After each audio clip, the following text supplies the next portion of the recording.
Welcome to the interview, Richard. Can you start off and tell me something about yourself?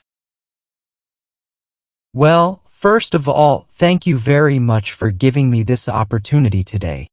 Before I applied for the role, I studied the job description carefully and I am confident. I have the skills, qualities, and knowledge to add long-term value to your team. I am resourceful, fast-working, have strong attention to detail skills, and I'm a great team player who supports his coworkers to achieve the team's goals. I also have qualifications in subjects that are relevant to this industry, and I have completed certification courses in Microsoft Office and customer service. I believe these courses will empower me to hit the ground running in this role. Outside work, I take good care of myself, which means my concentration and energy levels are always high. I also play team sports, demonstrating, I believe, my ability to collaborate well with other people. I have a keen interest in self-development and want to build a long-term career with your organization. If you hire me, I will make sure you see a great return on your investment, and I will do all I can to help you maintain your position as a market leader. Thank you. You mentioned in your answer you're a good team player.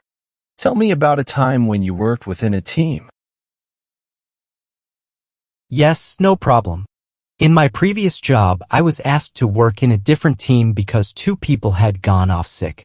We were tasked with working on a difficult project that had a really tight deadline.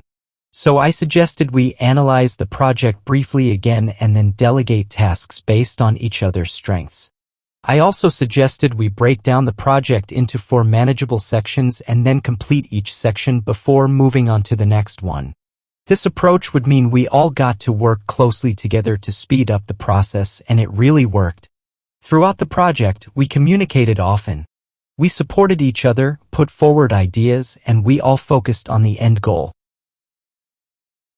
Thank you. What are you looking for in your next job? In my next job, I am looking for several things. First, I'm looking for a positive team environment where everyone has a can-do attitude. They are ambitious and enthusiastic and embrace change with a positive mindset. I'm also looking to work for an organization that is forward-thinking and has an inclusive work environment where there is opportunity for everyone. So tell me, why do you want to work for this company? I want to work for your company because you are forward-thinking, innovative, and it is clear from the research I have carried out that you take advantage of the opportunities that are in this industry. I also want to work for your company because I have some experience using your products and services. They are clearly created to a very high standard. I have high standards too, and you have really strong workplace values that align with my own. Thank you, Richard. Now tell me about your greatest strengths. My greatest strengths include the fact that I am a good problem solver. I never leave problems for other people to deal with. I will take them on board to achieve a successful outcome. Other strengths include the fact that I am a good collaborator, so I fit well into any team and work closely with people to achieve the team's goals. Other strengths include the fact that I always take ownership of my professional development, which means you will always have somebody who is productive and a useful asset to your team. And finally, perhaps my greatest strength is the fact that I am commercially aware. I have a basic understanding of how a business operates, and I realize that you need somebody who provides excellent customer service to help you be the market leader and always make sure that I take a cost-conscious approach to my work to help you save money. You said in your answer that one of your strengths is solving difficult problems. Give me an example. Yes.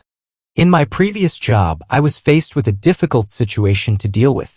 There was conflict between 2 of my coworkers, and their conflict was starting to affect the team's performance. I decided to step in and mediate a resolution.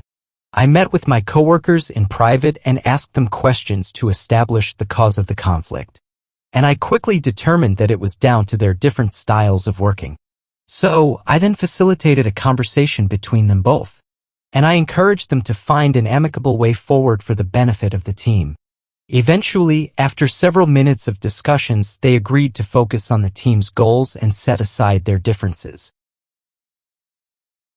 Thank you. What's your biggest weakness? I would say my biggest weakness is I find it difficult to say no to people. So whenever people ask me for help, I always say yes, which sometimes results in me taking on too many responsibilities. However, I am aware of this weakness and I'm being more mindful in situations like those to assess my workload before saying yes. Where do you see yourself in 5 years? In 5 years' time, I still want to be working for your company either in this role if I'm successful or having earned promotion to a more senior level. In 5 years' time, I would have completed several internal training courses and be seen as an expert in my area of specialization. And also in 5 years' time, I could be used by the company to help train up new team members whenever they join the organization. Part of this job requires you to deal with customers. What's your definition of good customer service?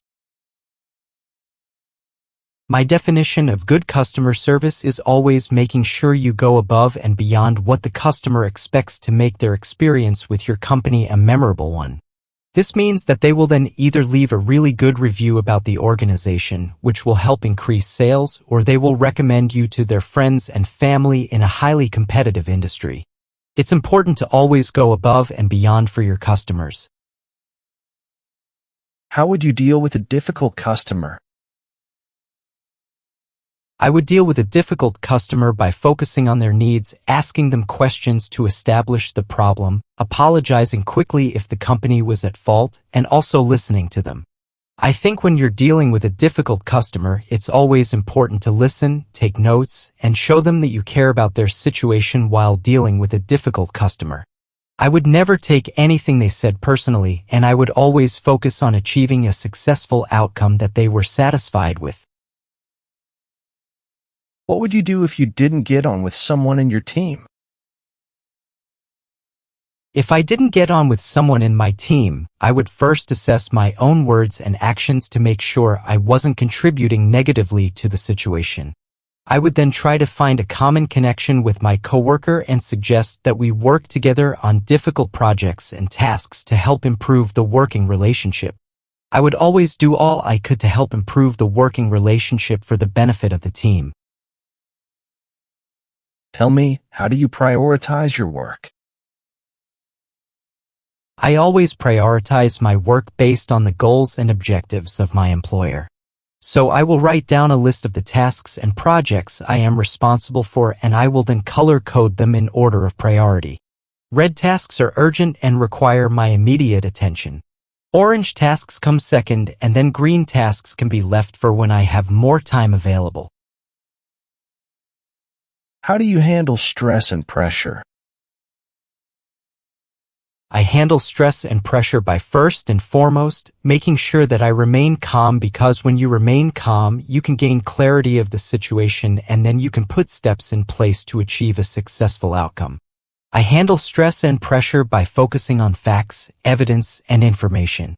And I also take good care of myself, which means my concentration and energy levels are always high. Finally, I handle stress and pressure by prioritizing my work based on my employer's goals, and I always make sure that I block out all distractions and focus intensely on my goal. Richard, tell me, what didn't you like about your last job? There wasn't really much I disliked about my last job. However, if I had to choose one thing, it would be the fact that my employer didn't really take advantage of the opportunities that were available in the industry. I would always ask customers for feedback to find out what their needs were. And when I put forward those recommendations from customers to my manager, he wasn't that ambitious about taking them forward, which I felt was a missed opportunity. How would you deal with conflict with a coworker? I think it's important when in conflict with coworkers to set aside your differences and focus intently on the team's goals. So on that basis, I would ask to meet with them in private and find the root cause of the conflict and then come up with a plan of action to set aside our differences, reach a compromise, and make sure we work together closely to achieve the team's objectives. Richard, tell me what motivates you. I am motivated by several things. The first thing I am motivated by is doing a really good job for my employer. I say this because we spend a lot of time at work and I want that time to be put to good use, doing something I enjoy and where I can see positive results from my work. I am also motivated by supporting my family. I can only support my family if I do a good job for my employer. And finally, I am motivated by continuous development. If I am continually learning, improving, and growing as a person, then I am happy. So why do you want to leave your current job? I want to leave my current job simply because I am ready for a fresh challenge with a new forward-thinking and exciting employer where my skills, qualities, and experience will be put to good use. My employer has been fantastic. We've achieved many great things while I have been there, but I am now ready to move on to the next chapter of my career, which I am hoping will be with your company. Okay. Richard, why should we hire you? You should hire me for several reasons. First, I am a great match for the job description. This means I can come into your organization and have an immediate and positive impact. You should also hire me because of my strengths and attributes. They are well suited to the role. I am passionate about this industry and I always take ownership of my ongoing development, which means you will always have somebody who will be highly productive and a useful asset to the company. You should also hire me because I have a plan of action of what I will do within the first 30, 60, and 90 days of starting work in this position. And in fact, I brought along with me that plan of action which details exactly what I will do in the role. And I would like you to have a copy.